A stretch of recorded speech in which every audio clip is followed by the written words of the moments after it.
Have you ever gone to a restaurant that's familiar to you, maybe a restaurant where you've been often, and you have a favorite item that you get there, or just the menu is something you're familiar with, you know, right where to go, right where to find the enchiladas, right where to find, you know, the Kung Pao chicken on the menu, and you go into a restaurant or you pull through the drive-through, and all of a sudden, you can't find what you're looking for.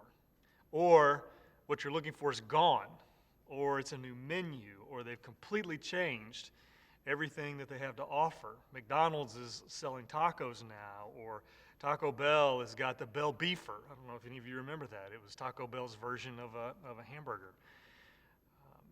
That change in menu is a little bit what we get in today's section in the book of Job. That's what we get. We've had three friends that have come alongside Job, and they try to create this order, this certain menu of how God operates. And their presumption is that God always operates in a formulaic fashion based on reward or punishment. If you do good, God blesses you. If you do wrong, God is going to punish you, and it works like a computer program. Job's three friends are kind of going to fade to the background, and there's a mysterious, unknown fourth character that emerges in today's passage. And he's still going to try to defend God against Job. He's still going to operate a little bit formulaically, but he changes the menu up. He's going to completely approach it from a different perspective, and in that, we'll find some merit, but we'll also see some dangers at the speeches presented by this fourth character named Elihu. We left off at the end of the third cycle of speeches back in Job 27, and starting in Job 28, there's this homage to wisdom that you heard read in our scripture reading today. Chapter 29, 30, and 31, Job kind of presents his closing argument after all of the friends' speeches, and he remembers the good times. He laments the current bad times. Maybe you've done that in the current coronavirus shutdown. You remember the good times when we could all go to the movies and all go out to eat dinner and all be here worshiping together. And then you lament the bad times and how it is right now. And then he creates an avowal of innocence. And he goes through this list of things that he could be accused of, but claims his innocence as pertains to taking advantage of the poor, as pertains to adultery, as pertains to dishonesty. He goes through this list of things, citing his final innocence. It's like his closing statement in the courtroom. And apparently, the three friends of Job had come, these wise men, and had a young apprentice with them. Maybe they had more than one, but this young man stands up and says, I've waited my turn, I've sat and listened, and I want a chance to speak. His name is Elihu. We are introduced to him in chapter 32, verse 1. From a literary point of view, Elihu is given 4 speeches. He makes 4 speeches, which is more than any of the other friends. They run from chapter 32 all the way through chapter 37. And again, as has been our pattern in this series, we're not going to read all of them. You can read all of chapter 28 through chapter 37 this week if you'd like. But what I want to do is look especially at some of his first speech in chapter 32 and 33, and then his last speech in chapter 36 and 37, to get a flavor of how the menu has shifted, the menu's changed. Still the same restaurant. We're still going to talk about how Job is in the wrong, how there's still a little bit of if Job would do right, he would be blessed. Still the same restaurant, but the items have shifted a little bit. So if you'd like to begin reading with me, we'll be in Job chapter 32. We'll begin with verses 1 through 12, an introduction to Elihu, and then his self-identity as a young man in the surrounding of elders who have more wisdom, or so he claims, than he might. So these 3 men stopped answering Job because he was righteous in his own eyes. But Elihu, the son of Barachel the Buzite of the family of Ram, became very angry with Job for justifying himself rather than God. He was also angry with the three friends because they had found no way to refute Job and yet had condemned him. He was angry because his friends lost. He felt like they should have won this debate, and they didn't, and now he's mad. I picture the armchair quarterback at home during a football game yelling at the coach as his team is losing because the coach wasn't able to lead the team to victory. Elihu's in the background, fuming and angry because Bildad and Eliphaz and Zophar could not defeat Job in this debate that's been taking place. Now, Elihu had waited before speaking to Job because they were older than he. But when he saw that the three men had nothing more to say, his anger was aroused. This is the third time the word anger has been mentioned. So, Elihu, the son of Barachel, the Buzite, said, I am young in years, and you are old. That is why I was fearful, not daring to tell you what I know. I thought age should speak, advanced years should teach wisdom. But it is the Spirit in a man, the breath of the Almighty, that gives him understanding. It is not only the old who are wise, not only the aged who understand what is right. Therefore I say, listen to me, I too will tell you what I know. I waited while you spoke, I listened to your reasoning while you were searching for words. I gave you my full attention, but not one of you has proved Job wrong. None of you has answered his arguments. This seems very carefully stated on Elihu's part. I am young and you are old. I've waited my turn. It's not only the aged that have wisdom. Now it's my turn to speak. Let me show you what I know. All of this seems carefully stated. I want to point out in verse, it's not only the old, verse 8, Elihu's kind of, the language is a little bit lost in translation, but he seems to be talking about how, our bellies are distended with hot air, the spirit of a man, kind of comes and goes, passes through him. The translation in the NIV here, it's the spirit of a man, the breath of the Almighty that gives him understanding. That sounds a lot better than it really is intended to say. In fact, I'm going to look it up in a different translation and see if I can give that to you. One of the academic challenges with Elihu is, much like with the other friends, but maybe even in a more complicated fashion. Oh, thanks, you version. I just want Job 32.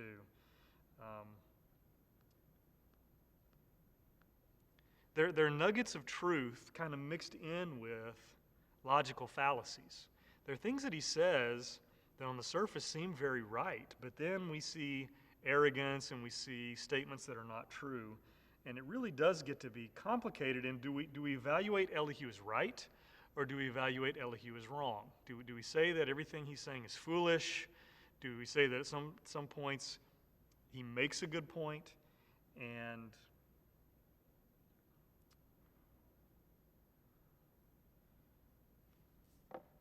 so some scholars will read Elihu and say he's arrogant, he's brash, he's foolish, he is a caricature of the three older friends.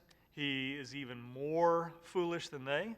And then we'll have other scholars who will come along and say, Elihu actually makes a couple of points here that the older friends did not. He actually creates some value here that the other friends didn't. And I think that sort of whiplash we get is maybe that's the purpose. Maybe that's the purpose. Surely, whether this is thinking about you when you were young, or maybe you trying to teach your children or your grandchildren something, we understand this dynamic that oftentimes youth don't want to give attention to the wisdom of their elders. And we also recognize that sometimes as elders, our youth can be very foolish, very foolish, very foolish, but also have a perspective and passion and knowledge that we don't have. There's a reason why when it comes to technology and social media and a lot of these elements, I end up doing tech support for my parents and my grandparents on the telephone. There ought to be a reciprocating quality to the wisdom of the aged, to the wisdom of the youth, and sometimes they're very different. But I think that's what we experience here with Elihu, is he puts his foot in his mouth a lot. He says a lot of things that are silly and don't make sense. But he also may have some value in his perspective that we should give attention to. The reason I wanted to make a deal out of this in verse 8 is because later on, Elihu's going to use here what he seems to be using these metaphors as a negative to talk about his three friends or to talk about Job. He's going to use as a positive to talk about himself. Again, the verse is verse 8. It is the spirit in man, the breath of the Almighty, that makes him understand. Again, I should have brought a Hebrew Bible in here because it kind of softens it significantly there. In wrapping up his kind of self-introduction here, I want you to jump to verse 17. He says, I too will have my say, and I too will show what I know. For I am full of words, and the spirit within me compels me. Inside I am bottled up like wine, like new wineskins ready to burst. I must speak and find relief. I must open my lips and reply. I will show partiality to no one, nor will I flatter any man. For if I were skilled in flattery, my Maker would soon take me away. Again, it's like he's just been sitting in the background and he wants to talk, he wants to talk. He's that kid that's got his hand raised. Can I have a turn, please? Can I have a turn, please? I've got something to say. I've got an argument to make. And finally, he just can't take it anymore. He just can't hold it in anymore. And so he's going to speak. The first point, I think I've already alluded to it up to this point. The lack of experience in youth can make for false judgments. We've seen often how in the book of Job, Job's friends don't share Job's experience. And the experiences give wisdom. Job has wisdom out of his experience of suffering. Job's friends come along and they want to presume wisdom into Job's experience, but they haven't shared Job's experience. In their case, it's suffering and lack thereof, or their lifestyles, whatever the case may be. In Elihu's case, it's youthfulness. It's youthfulness. Elihu has waited his turn, but his anger is stirred because the friends cannot win the argument. And so he speaks out in youthful anger, and he adds to the layers of judgment without experience. But even so, youthful observations should never be dismissed out of hand just because of their youthfulness. In a family, there has to be a reciprocating respect, a mutual respect between the aged and between the young. It is common that life experiences grants one wisdom. That's in all cultures and in all ages. And in my own experience, I've realized how much more I know at 44 than I did at 34, than I did at 24, just because of the experience of life. That wisdom has come from seeing, hearing, watching, experiencing myself, walking through trials myself, sharing in the suffering of other people. That is a reality of wisdom. And those that consider themselves young should work at, even when they disagree, should work at giving attention to the perspectives and the wisdom of the aged. At the same time, there is a type of wisdom inherent in youthfulness. There's a type of passion, a type of freshness at how we see the world that sometimes can be brash and foolhardy, but at other times can be exactly what is needed, exactly what's needed. So those that consider themselves to be a little bit more mature or older, if you get yourself in a position where you think they're just young, they don't know what they're talking about, even the Apostle Paul, in speaking to Timothy, would say, don't let anyone look down on you because you're young, but set an example to the believers. Set an example. And Job, or the book of Job, would tend to agree. I think that Elihu has some value to offer here. We just have to look through the muddled, arguments in order to find them and seize them. There's a mutual respect that's necessary in families, in communities, and also in churches. And so I hope that you'll see that on display in the speeches of Elihu. Let's start in chapter 33. Jump to verse 12. He kind of begins laying in on Job. If you'll remember, the book of Job is set up like a courtroom drama, and Job is wanting to put God on the stand and have God answer for why he's suffering. But his problems, there are no witnesses, God can't be found. And in his final statement, Job says that God doesn't answer people. God is not beholden to us, that when we cry out to him, he doesn't owe us an answer. If I call him to put him on the stand, who's going to make God show up? There's no police that's going to go to his house and knock on the door and serve him, a summons or a warrant and make him come and take the stand and speak to my accusations because he's God. There's nobody that can do that. Elihu takes up that charge that God doesn't answer. And he says, oh, by the way, God does answer. God does speak back to humans. And that's where his argument picks up in 33 verse 12. He says, but I tell you, in this you are not right, for God is greater than man. Why do you complain to him that he answers none of man's words? For God does speak, now in one way, now in another, though man may not perceive it. It's really, in all the foolish things that he says, this is pretty bright in my opinion, in my interpretation of this. God does speak, not always the same way, now one way, now another. It's not always perceived by us, but that's not an indictment on God. Verse 15, in a dream, in a vision of the night, when deep sleep falls on men as they slumber in their beds, he may speak in their ears and terrify them with warnings to turn man from wrongdoing and keep him from pride, to preserve his soul from the pit, his life from perishing by the sword. In other words, God may speak whispers that we can hear. Maybe not in words, maybe in visions, maybe in dreams, things that we hear, that we sense, to turn us from wrongdoing. Notice, this is different than you did wrong, so God is punishing you. Elihu's acknowledging the fact that sometimes difficulties and trials may be to correct our direction. Or, verse 19, a man may be chastened on a bed of pain, with constant distress in his bones, so that his very being finds food repulsive, and his soul loathes the choicest meals. His flesh wastes away to nothing, and his bones, once hidden, now stick out. His soul draws near to the pit, and his life to the messengers of death. Maybe God speaks where we can hear him. Maybe God speaks where we can feel him. Maybe the feel of discomfort or pain is the way that God answers our questions, especially in times of trial. And thirdly, yet if there is an angel on his side, as a mediator, one out of 1,000 to tell a man what is right for him, to be gracious to him and say, spare him from going down to the pit, I have found a ransom for him, then his flesh is renewed, like a child's. It is restored as in the days of his youth. He prays to God and finds favor with him. He sees God's face and shouts for joy. He is restored by God to his righteous state.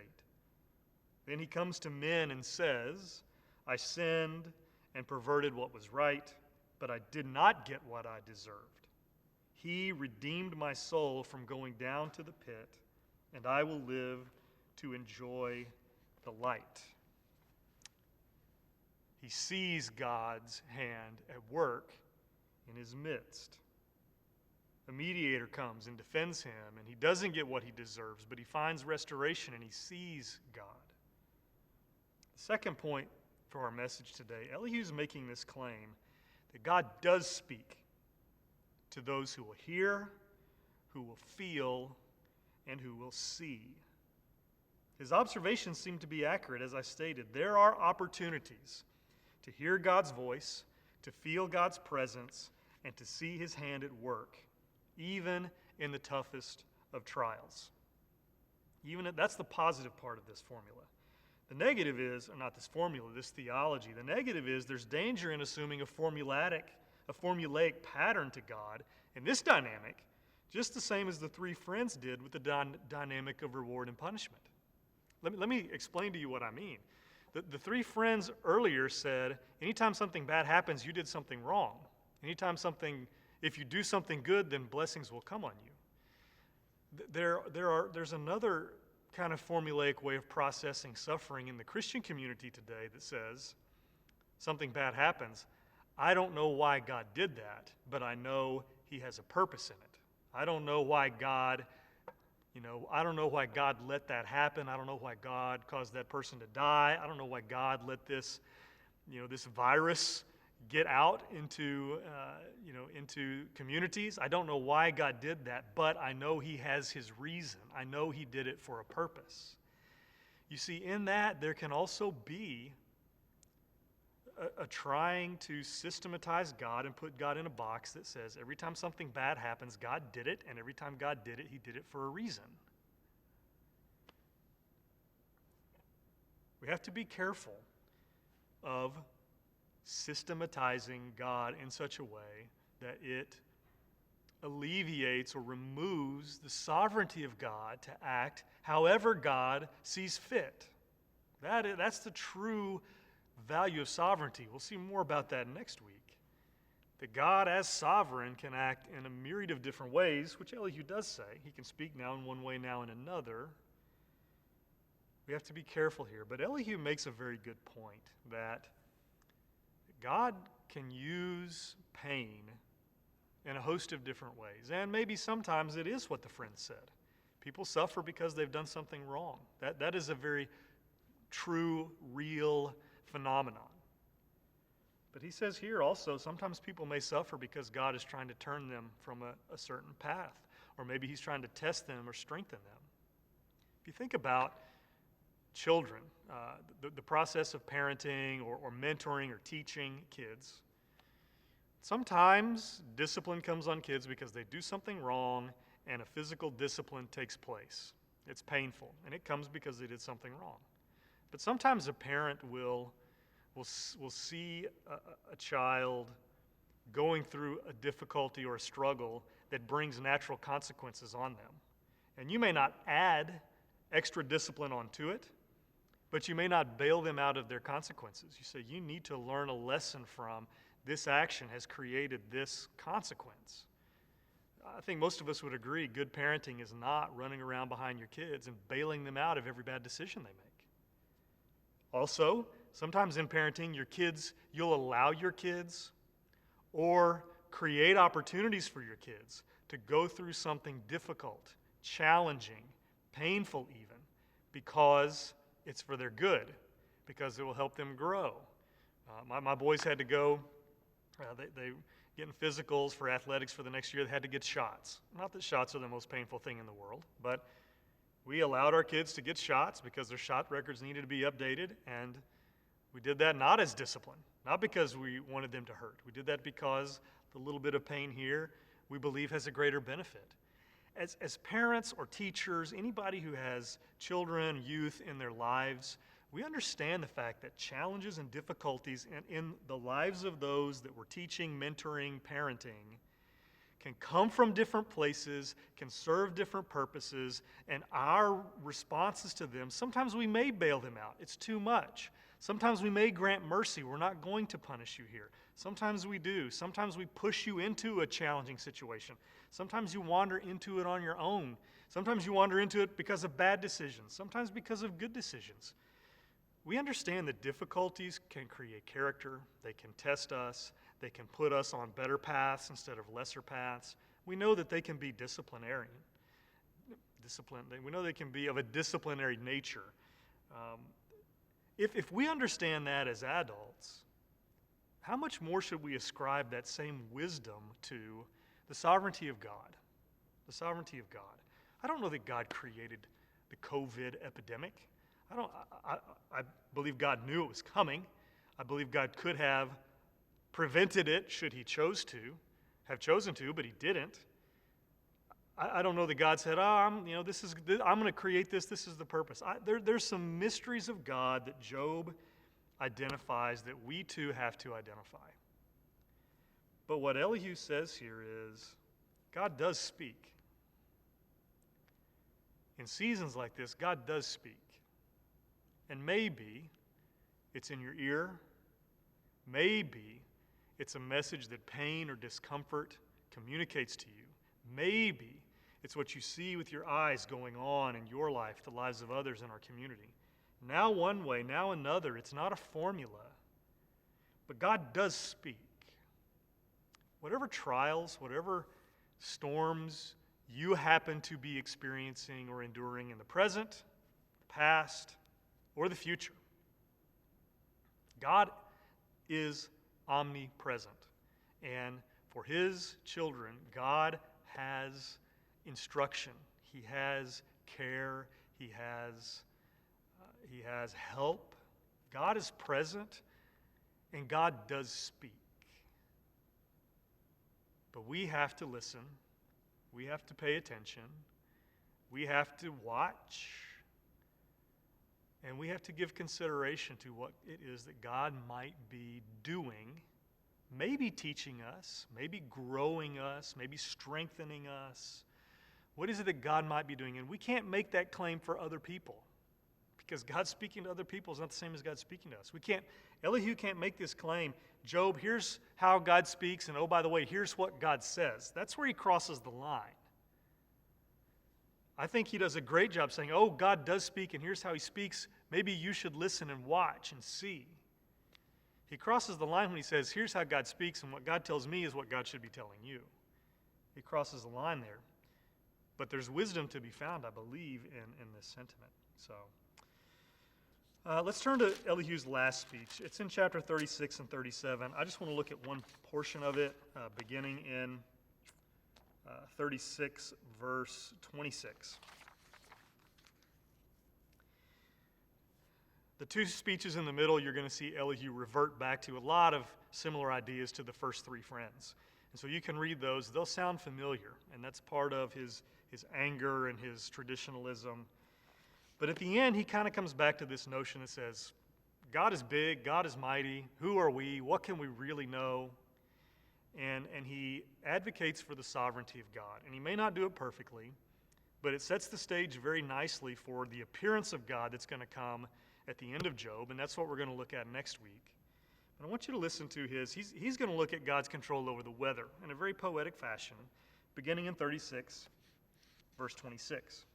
He says, how great is God? He is beyond our understanding. The number of his years is past finding out. How old is God? We can't even know. He draws up the drops of water which distill as rain to the streams. The clouds pour down their moisture, and abundant showers fall on mankind. Who can understand how he spreads out the clouds, how he thunders from his pavilion? See how he scatters his lightning about him, bathing the depths of the sea. This is the way he governs the nations and provides food in abundance. He fills his hands with lightning and commands it to strike its mark. His thunder announces the coming storm. Even the cattle make known its approach. At this my heart pounds and leaps from its place. Listen to the roar of his voice, to the rumbling that comes from his mouth. He unleashes his lightning beneath the whole heaven and sends it to the ends of the earth. After that comes the sound of his roar. He thunders with his majestic voice. When his voice resounds, he holds nothing back. God's voice thunders in marvelous ways. He does great things beyond our understanding. He says to the snow, fall on the earth, and to the rain shower, be a mighty downpour, so that all people he has made may know his work. He stops everyone from their labor. The animals take cover. They remain in their dens. The tempest comes out from its chamber. The cold from the driving winds. The breath of God produces ice, and the broad waters become frozen. He loads the clouds with moisture. He scatters his lightning through them. At his direction, they swirl around over the face of the whole earth to do whatever he commands them. He brings the clouds to punish men or to water his earth and show his love. Listen to this, Job. Stop and consider God's wonders. Did you catch that? He brings the clouds to punish men or to water his earth and show his love. And then at the end of his speech, the end of the chapter, verse 23, the Almighty is beyond our reach and exalted in power. In his justice and great righteousness, he does not oppress. Therefore, all people revere him. For does he not have regard for all the wise in heart?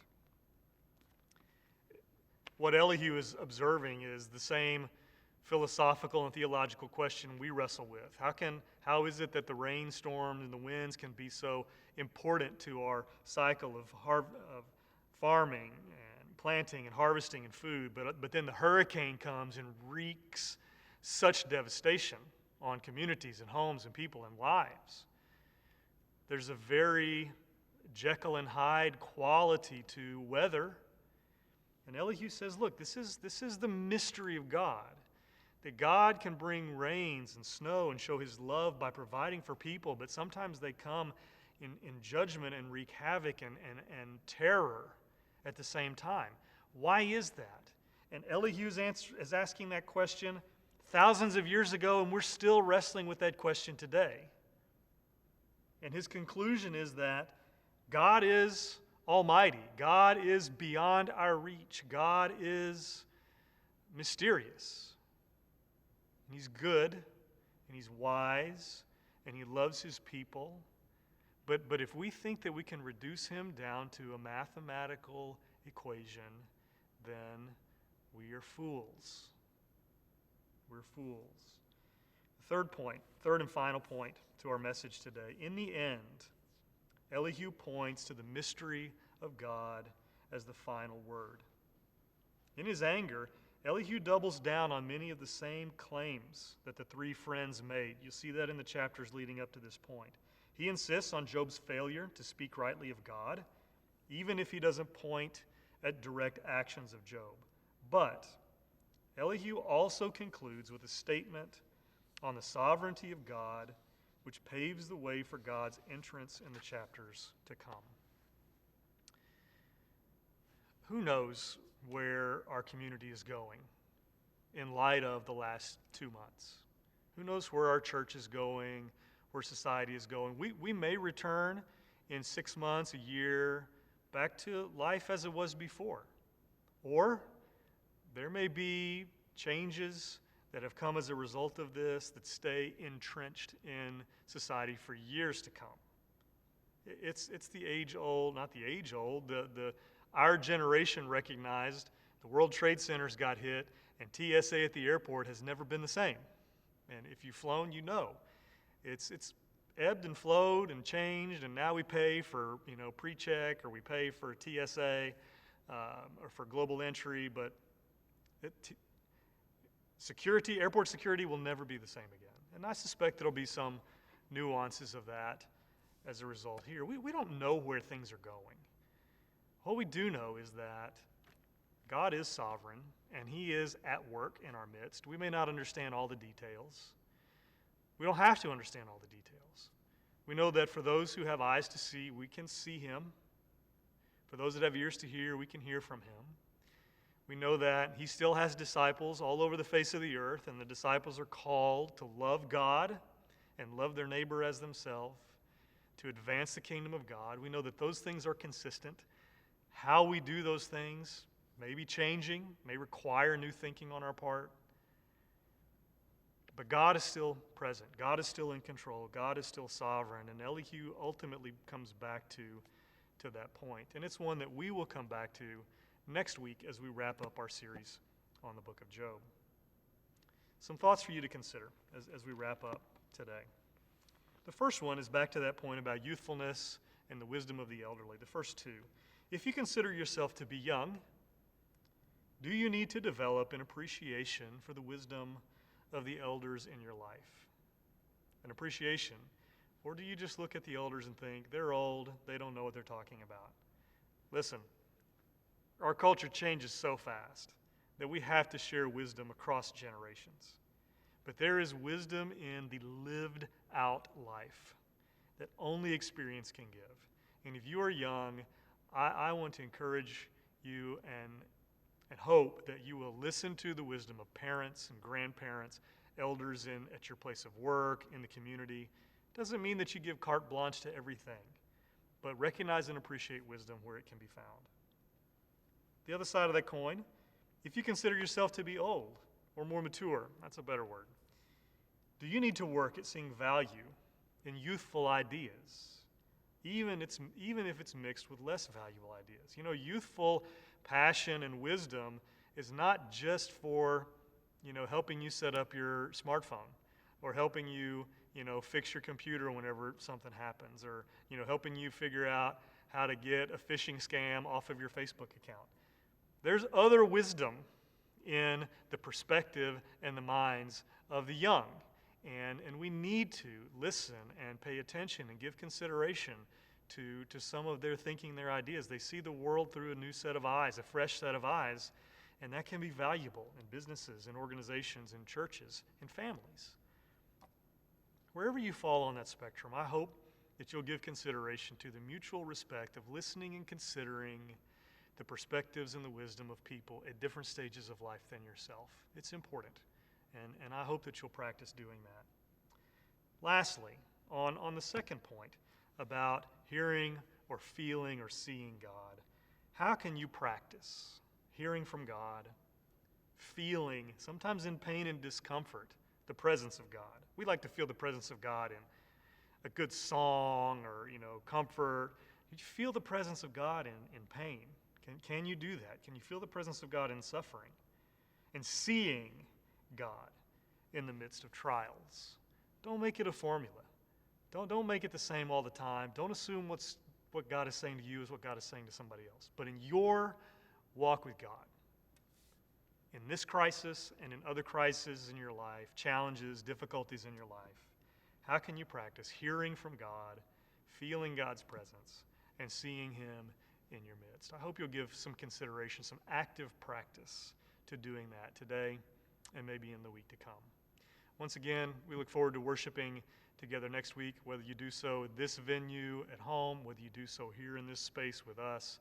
We'll be a family together in lots of places, but we look forward to worshiping and wrapping up our series on Job. We go 37 chapters. Talk about God, opinions about God, things said about God. Finally, in chapter 38, God makes His grand appearance. And so you won't want to miss it. We'll wrap up our series next week. Hope you have a blessed week. Be kind, care for one another, exemplify the love and the light of God to people in your life this week. Let's pray as we wrap up. God, we give you thanks for your word this week. We give you thanks for this challenging season in the life of our church and in the life of so many of our families. Father, help us in our own unique experiences to see you, to hear from you, to feel your presence. And may we be able to process how to move forward in decisions that we make as we continue to be the church in new and changing times. God, we love you, and we pray these things in Jesus' name. Amen.